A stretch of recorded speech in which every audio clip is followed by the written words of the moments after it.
Hello, this is Matt on the Moon Lambo channel. In this video I'm covering basically two things.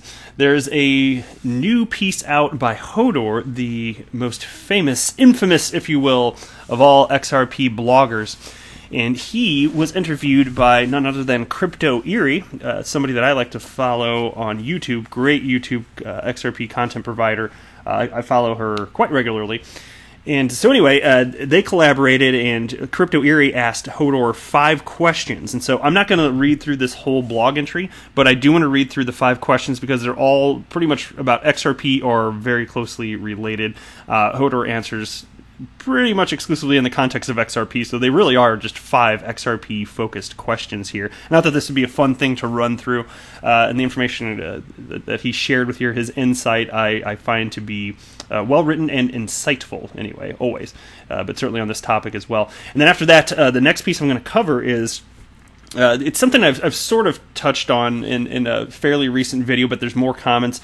Some community members, notably Tiffany Hayden, who I'm a fan of, she has an opinion that not enough entities out there, exchanges and the like, are actually running XRP validators, and she thinks this is not good for the XRP ecosystem. So I'm going to get into a little bit of that, tell you what her position is on it, and then share my opinion, which is a little bit different than hers. But before we get going here, if you would please delicately tap that like button and go ahead and subscribe if you're a fan of Ripple and XRP, because you are hearing right now from Mr. XRP Bull, Moon Lambo himself. All right, let's get into this here. So this piece he titled, and I thought this was kind of funny, Deep Thoughts, Crypto Version. You guys ever see this, the Saturday Night Live skits, Deep Thoughts by Jack Handy?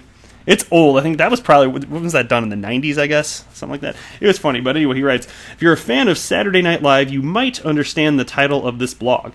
It refers to a short comedy sketch where a man would impart his personal insights no matter if they were full of wisdom or not. And they were not full of wisdom, but it was funny. It was really good.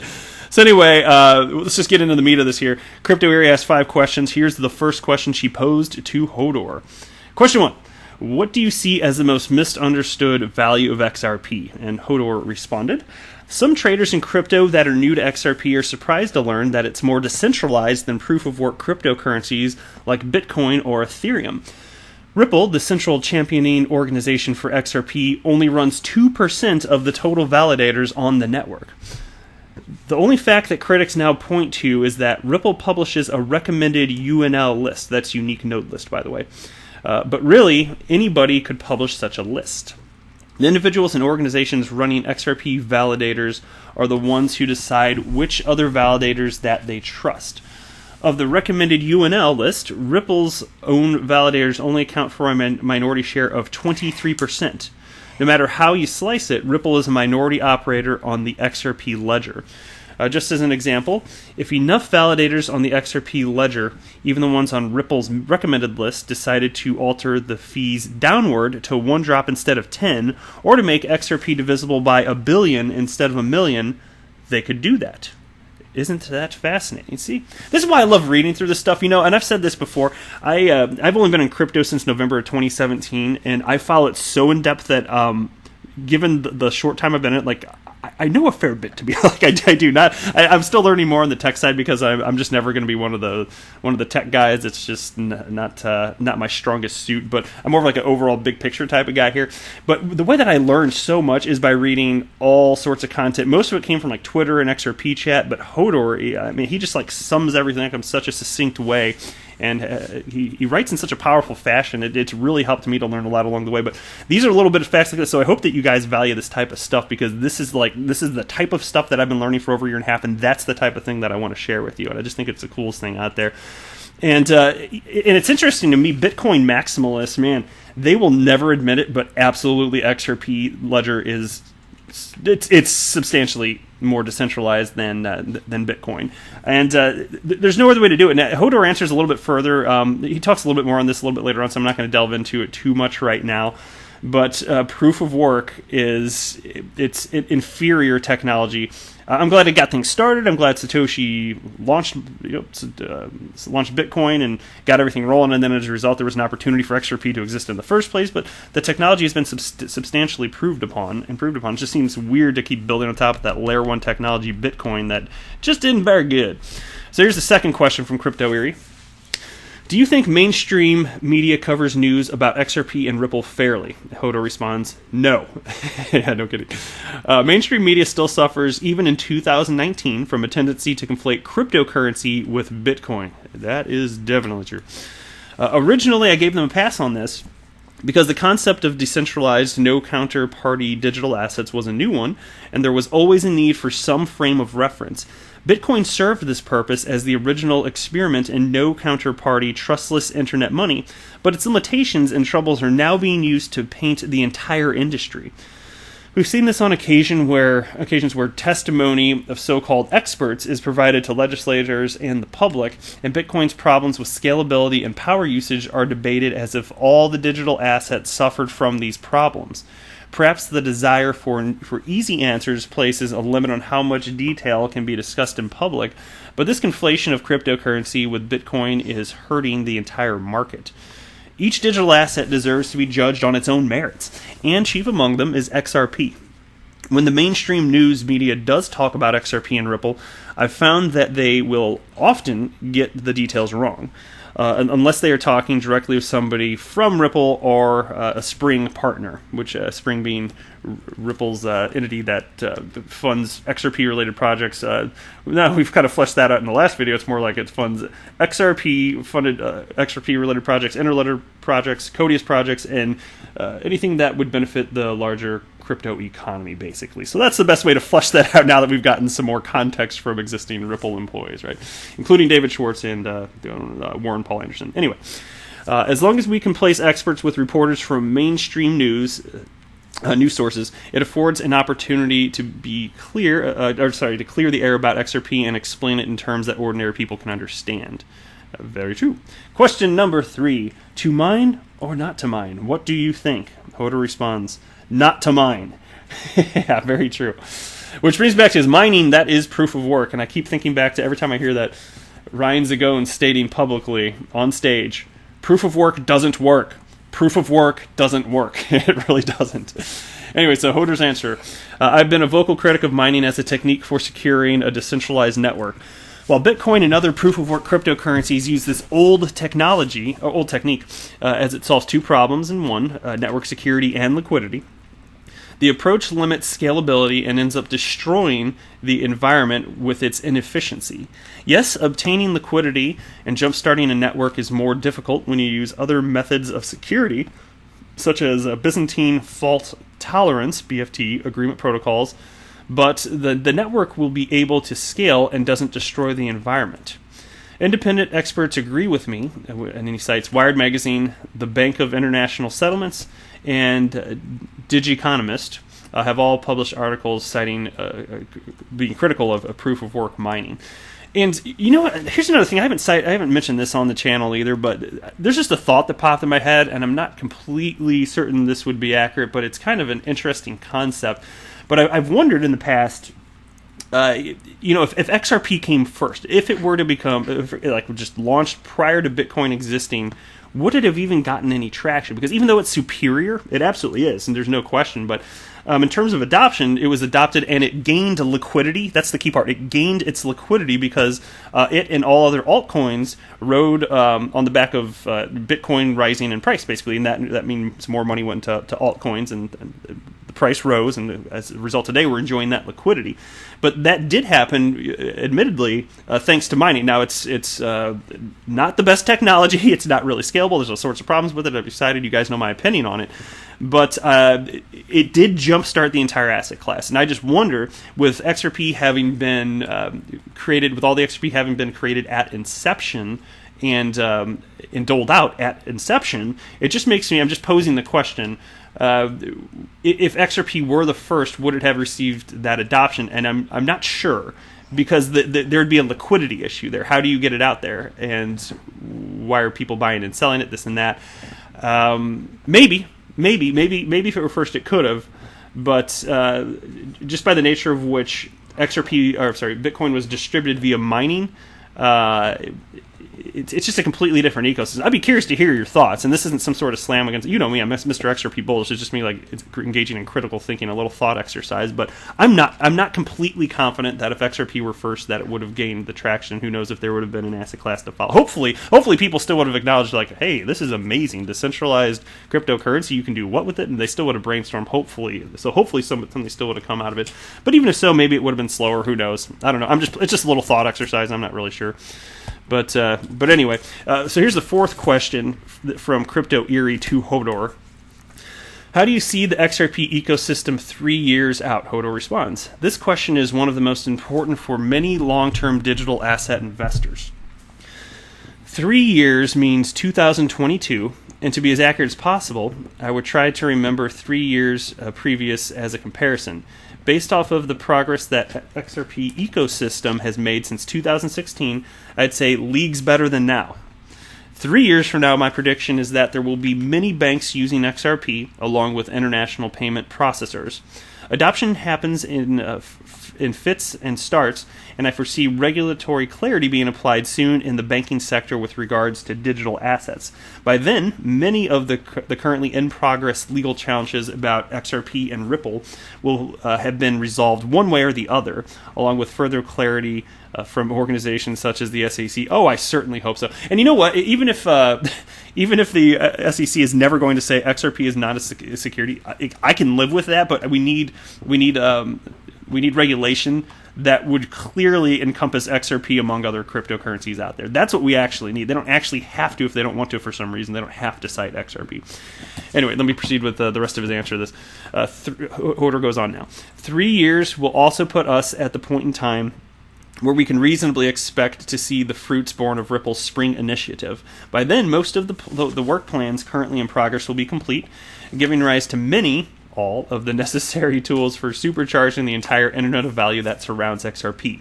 To me and many other long-term holders of digital assets, XRP's future is more clear than almost anything else in the crypto market. Thank you, Hodor. Yeah, I firmly agree, because with me, it's all about the fundamentals, and I'm not seeing any other digital asset, any other cryptocurrency being built on by developers like this and to this capacity. So absolutely, thumbs up to that one. And here's the fifth and final question from Crypto Eerie. Do you think the space will become more united or less united going forward, and why? On the point of having strong divisions of supporting camps. So we're talking about tribalism here. What a fun topic. Oh my god, crypto's tribal. Anyway, Hodor responds, there will be a rise of new but less vocal groups in the XRP community. The RippleNet X Rapid client. This group is small at present, but these businesses will grow, along with the raw number of banks, remittance processors, and corporates using XRP. Due to their importance to XRP liquidity and demand levels, their concerns, comments, and perspectives will grow in importance. Absolutely. The overall digital asset space will go through a consolidation in the remainder of 2019 and perhaps through 2020. I predict that the main camps will be, in order of real unique members, XRP, Ethereum, Bitcoin. Now that is fascinating. Again, let me read that. I predict that the main camps will be, in order of real unique members, XRP, Ethereum, Bitcoin. So we're talking about the actual communities behind them there. To me, it already seems like XRP community is absolutely massive, and what a good group of people. There are just so many intelligent, really sharp people out there, and people are just freaking friendly, by and large. I mean, technically in any group, I don't care, pick a cryptocurrency, you can find some bad actors, but I am proud to be part of the XRP community. It's a bunch of good people.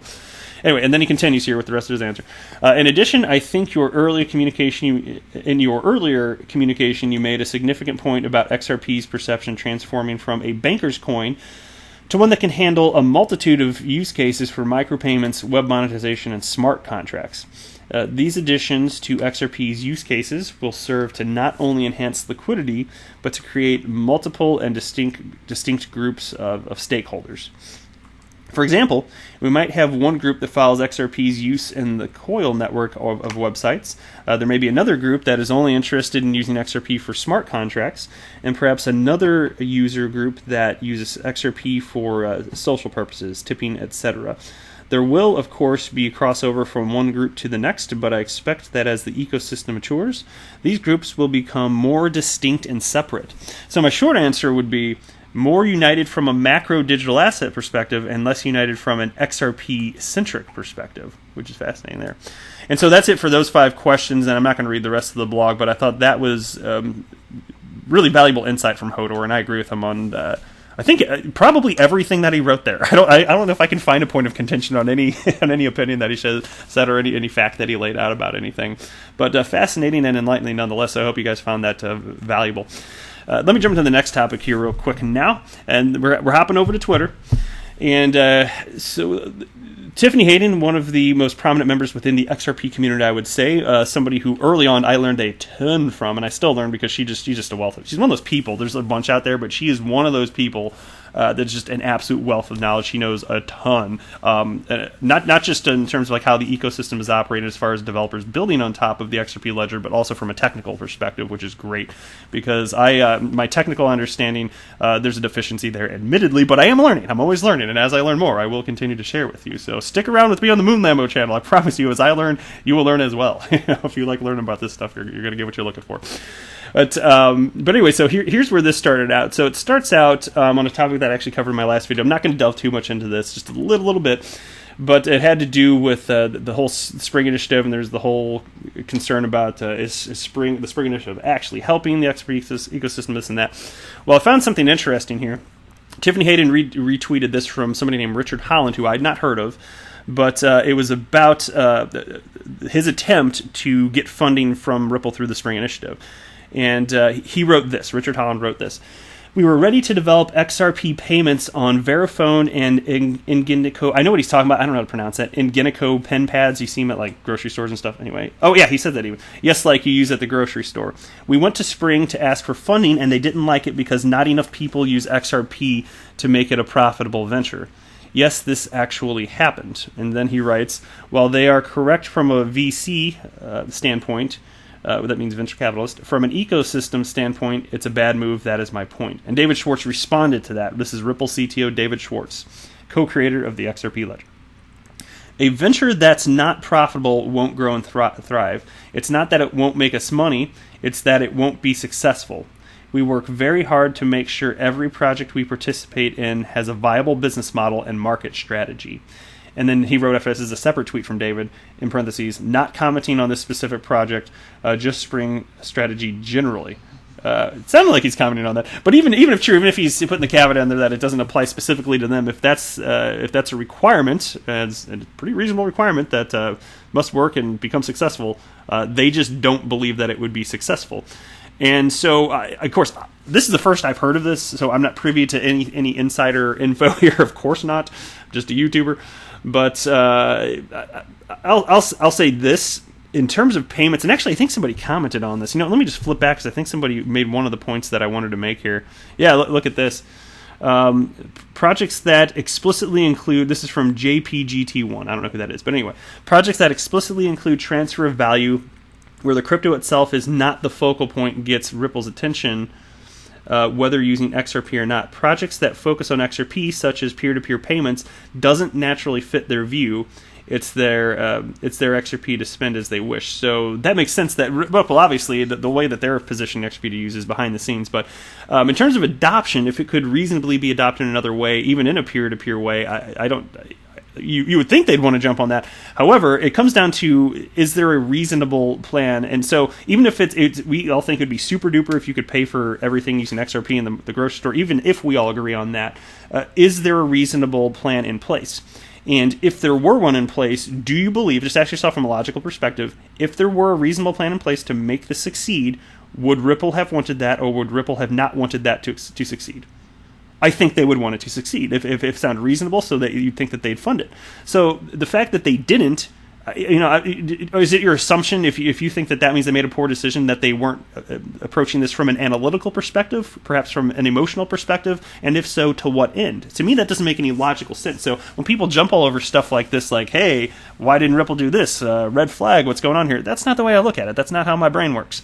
I'm thinking, until there's evidence to the contrary, why would we not give them the benefit of the doubt? Look at all the good stuff they're doing for the XRP ecosystem, and then you read something like this, and we're supposed to think they made some terrible decision. And that's not to say that Ripple hasn't or won't in the future make missteps. I'm just saying that in this particular case, it doesn't make sense to assume that they did make a misstep. That's the point that I'm making here. All right. Now, let's get into this validator business here with Tiffany Hayden. She writes, my main concern is that if Ripple suddenly vanishes, we won't be able to maintain the network. Right now, nobody else sweats when validators go down. Nobody else has the knowledge to troubleshoot bugs. Both sense of urgency and knowledge need to be passed along, but how?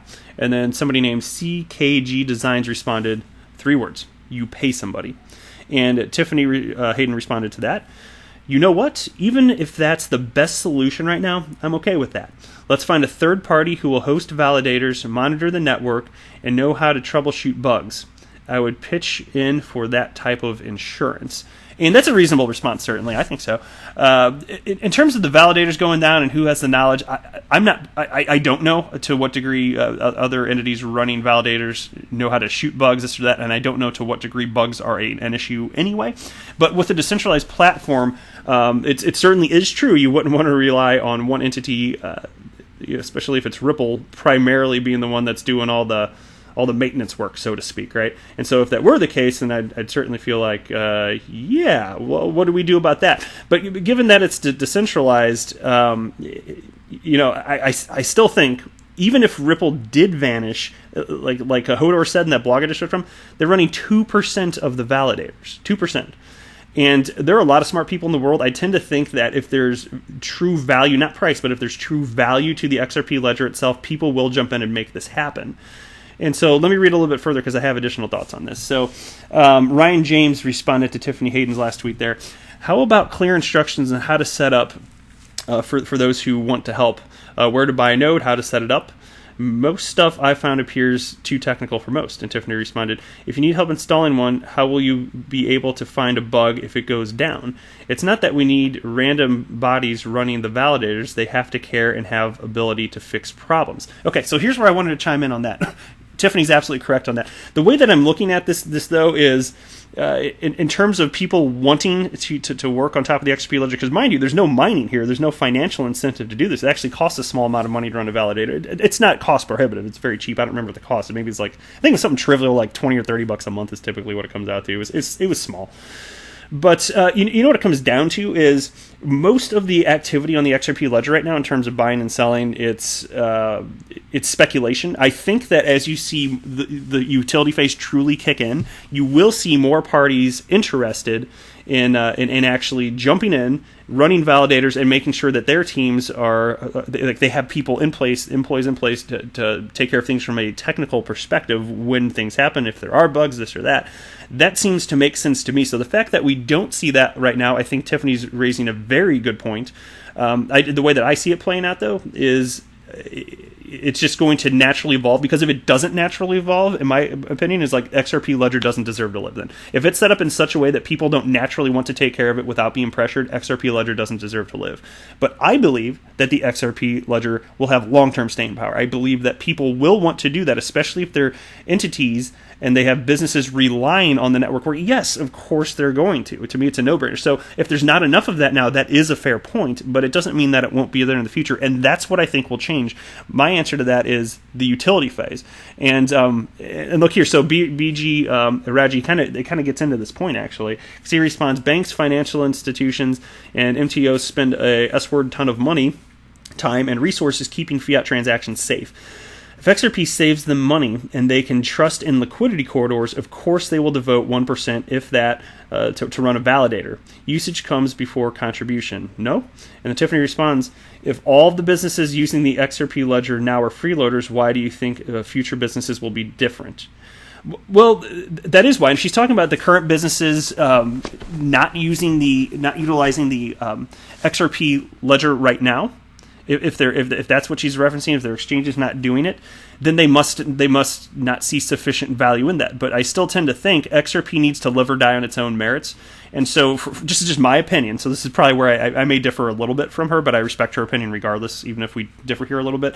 I think I think that as the ecosystem, like I said, as it develops, there will be all sorts of entities that do want to do that, and I don't see it as a tenable position to pressure entities into running validators or to shame them into. And I'm not saying that that's what she's proposing, but I wouldn't want that.